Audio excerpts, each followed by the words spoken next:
Swamp Thing. I'm stupid. Mm-hmm. Don't say mm-hmm. I had to force myself to keep watching it. Mm-hmm. Not even when the titties came out, dog? Oh, I was straight up watching them titties. Of course. And then he turns into a cocoon that then he becomes a monkey werewolf pig thing. A ManBearPig. Exactly. Yeah. Yeah. It was giving me Power Ranger bad guy for sure. Totally. And then he got wet and made it worse. Welcome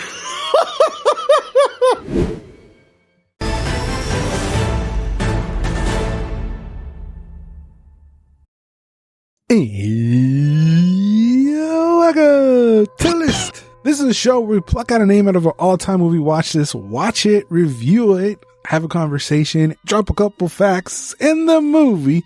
We're scratching off the list today is the 1982 Swamp Thing. Mm-hmm. Mm-hmm. After a violent incident with a special chemical, a research scientist is turned into a swamp plant monster. For a little perspective, I've never seen this before. I barely even heard about it in my life. Felix? I never knew this existed. So a little bit on the character. The backstory is that on its origin in the comics, it was just a thing that lurked in the subway, right? And It was called Swamp Thing, which was just supposed to be a one-off. But he was given a more fleshed out series where he seeks out revenge for his wife and the accident that left him looking like that. But when that series starts to fizzle out, that's when they had him start to cross over with Superman and the Batmans, and other writers picked him up and start doing his own thing. And more famously, Alan Moore, the writer of Watchmen. Yeah, because I remember Constantine was featured in a Swamp Thing comic.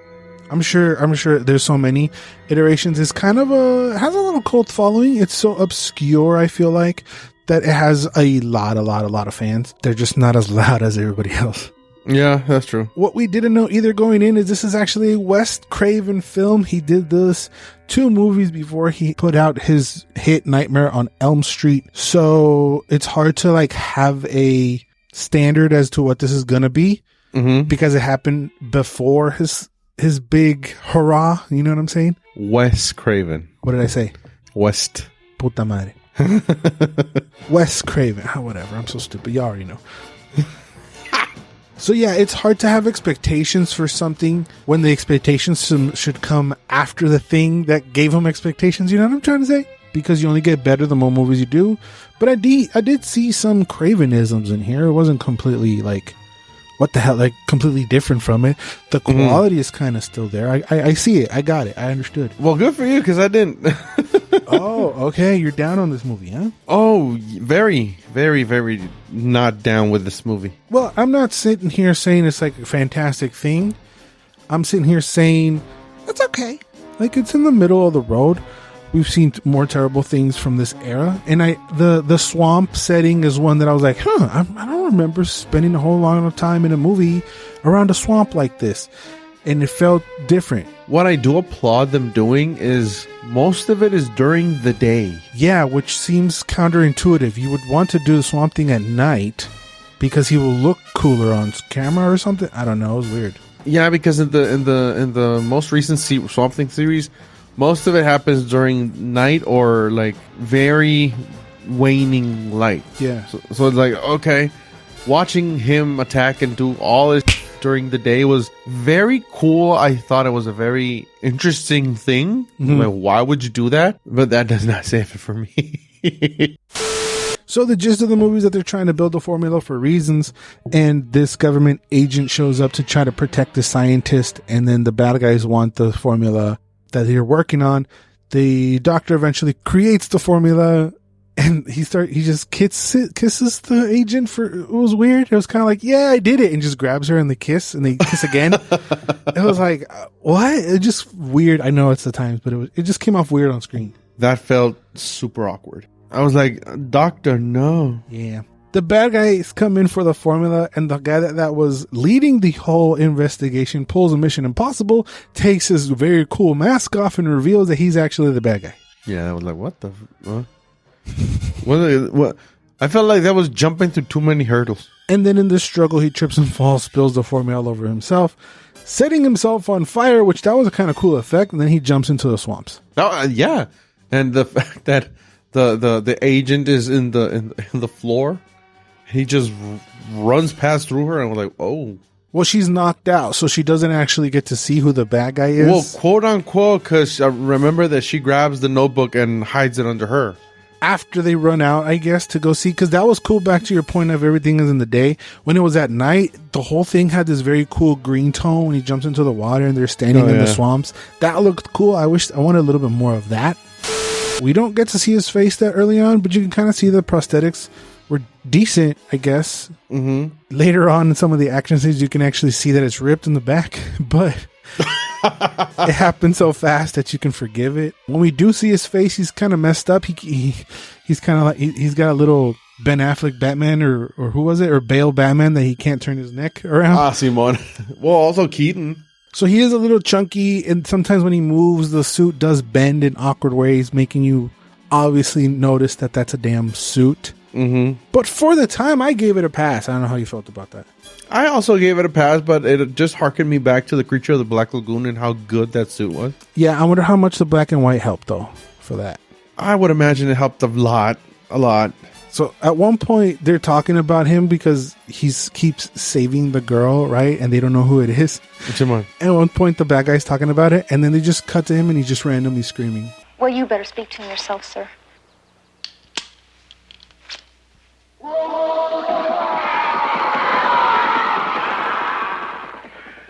For no reason. He just goes, ah!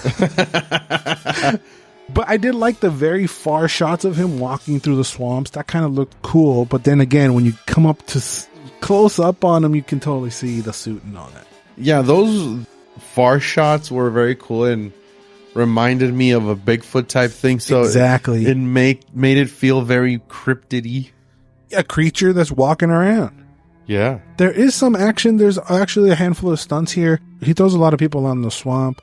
There are some stunts involving boats and explosions and crashing into each other. So that was kind of cool. It made it feel not that cheap because you saw the soldiers and the way they were holding the guns and how they fought and how they did a lot of stuff. Felt like, oh, these are just Joe Schmoes they hired to be soldiers. Mm-hmm. But then you see them getting flung around and it's like, oh, okay, that adds a little bit more value to the scenes. Yeah, they're supposed to be like super hired guns. I liked how they were coming out of the woods in the very beginning because you can't see them at all. Oh, Simon, that was pretty cool. That actually pretty cool. I was like, oh, we're going to actually see a dope ass movie. And then it kind of goes a lot of different places. And with the branches in the hats. Yeah. That just made me laugh. I think it only had like a 2.5 million budget. Oh, it had nothing. And not only did he stay under budget, he delivered the movie on time. So Craven was very proud of that. You rarely hear that. See, that is a very commendable thing. And then eventually a kid joins the fight for some reason, right? And I wasn't expecting him to die. Wait, he was dead? He was dead, dog. I thought he was just knocked out. No, homie, bleeding out of his forehead. He dead. Didn't you see him floating in the swamp in the boat? Homie dead. Yeah, but I was like, oh, they just knocked him out to take the book off of him. No, wait, there's a reason why they didn't really show how he got hit, because he got murdered. Holy okay, this book is, what, the 7th? Yeah, there's so much research that the doctor's written 7 books, and the girl's carrying around the 7th book. Yeah, and so they straight up murder a child for a book.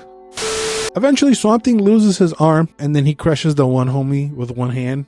Oh, that was savage. There's a little hints of body horror here and there. That's why I thought you were gonna like that movie because of that.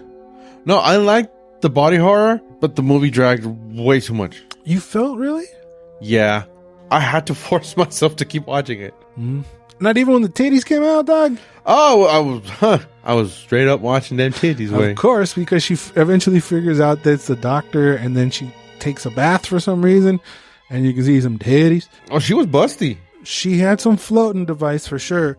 But apparently there's an overseas version of the movie that's way more raunchy and has a little bit more sex in it. Why didn't we get that one? Well, we technically did, because there was a mix-up in the rental movies back in the day, and they used that version in the PG section and the PG version that they were renting out here. So at one point, these kids rented that and there was not PG stuff, so that they had to recall a bunch of all these movies, and then the theatrical version was instead put inside the VHSs and put out again. I would just want to see what raunchiness they added. Yeah, we'll Google it on your own time. Yeah, I will do that.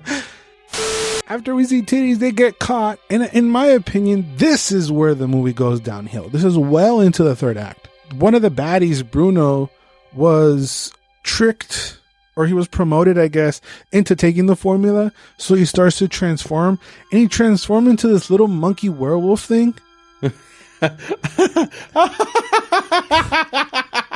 It was like, wait, what the hell's going on? Because up until that point, in my opinion, they had done a good job of like not crossing the goofy ass line. Oh, they crossed it. And then at this moment they did, and apparently that happens because the formula makes more of what you already are. So since Bruno's a goofy idiot, he becomes a monkey werewolf thing guy. I don't know.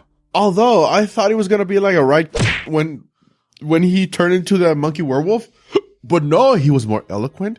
He was very protective. He helped. He was very serviceful. He was a little bit like a goofball when he was fighting the bad guy. Yeah. As a human, I just remembered he was silent the whole time.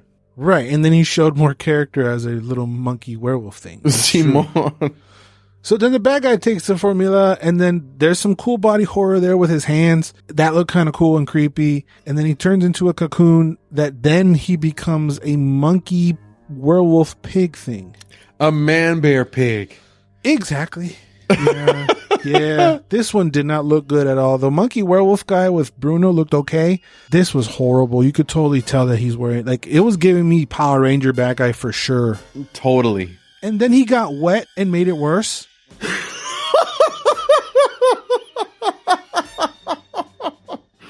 Oh my god! I think that my favorite part of the movie is the last throwdown. Oh my god! Because they were beating each other senseless, and one of them had a sword. And then he stabs the lady in the titty. Oh, I was like, oh, titty, no. And then he gets knocked out again. Enough time for Swamp Thing to cure her titty by grabbing the titty for a very long time. Hell yeah. And then he turns around and continues the fight. It was like a breakup in the fight to cure this lady's titty. It was a little weird. Because my man knows what's up. I guess when the titty's in danger, you act, I guess. I get it. It's a swamp thing. But the fact that they're fighting inside the swamp just made it look goofier, because you have to... nobody looks cool running in a swamp, right? No. So then you put two giant suits on these guys. One's not that great. One's pretty cool. And it doesn't come off great on screen. I thought the fight was kind of cool just because two suited guys were beating each other senseless in the swamp. But I think that was just like a novelty thing for me, because in all actuality, that was dumb. That was Dookie Kaka Khan, like what comes out of him instead of blood. It looks like Dookie Kaka comes out. It was like foam, but horrible. Yeah, I don't know why his blood had to be like, melted snap pack. I don't understand. He got some chorro in it. And then Swamp Thing just turns around and walks back into the swamp. There is a sequel released a few years later. No, mames. But what's even more obscure than that, there's a 5-episode cartoon, which people are saying is not that bad. Okay, that may be... We might have to check that one out, I guess. Swamp Thing. You are amazing. You fight everything. Nasty. But not the second movie. Please, not the second movie. I don't know. It all depends on y'all. If y'all like this kind of stuff, you gotta let us know. I think Swamp Thing is a pretty obscure DC superhero, right? He's kind of cool. He's an interesting character, and they tried to shine a light on it. In that one series that got canceled, but during that whole production, it was shaky throughout. Like, we were hearing bad things leading up to it, and they were not letting the producers produce. It was just a rocky road all the way up. So I would like for them to have a proper go at a film or something, because for me, he's really, really an interesting character. He is. He actually is. There's a lot of stuff related to Swamp Thing that is very interesting and very intricate to nature. Because I thought in the movie, Swamp Thing tells Homegirl, "I will always be with you." Yeah. But I don't know why did I expect in any reality for him to say, "I will always be with you" in the green. When the green and what the green is all plant life on the planet. That's the green, and he's part of it and in tuned, and by consequence, the guardian of the green. That could come in the next movie because we didn't see other than him growing another limb. That was funny. Yeah, That was hilarious. He had a little baby Swamp Thing arm, but other than that, we didn't see him like manipulating the greens in any way, which is kind of what his powers are. That was missing, so hopefully we see that in the second one, if we do see the second one. Sure, guys, like this enough so we can see the second one. Please do. This was actually the third superhero to get his full feature film. The first was Batman, then Superman, then Swamp Thing. You know what came after Swamp Thing? What? Supergirl, which we've done for the list, and I'll leave for you right over here. You think this was a mess? Go watch that. The video's not a mess. That movie is a complete show. I'll leave that for you right over here. Thank you guys for watching. Remember to always and forever, you do you. Bye. Oh, Supergirl was literally after Swamp Thing? Yeah. Wow.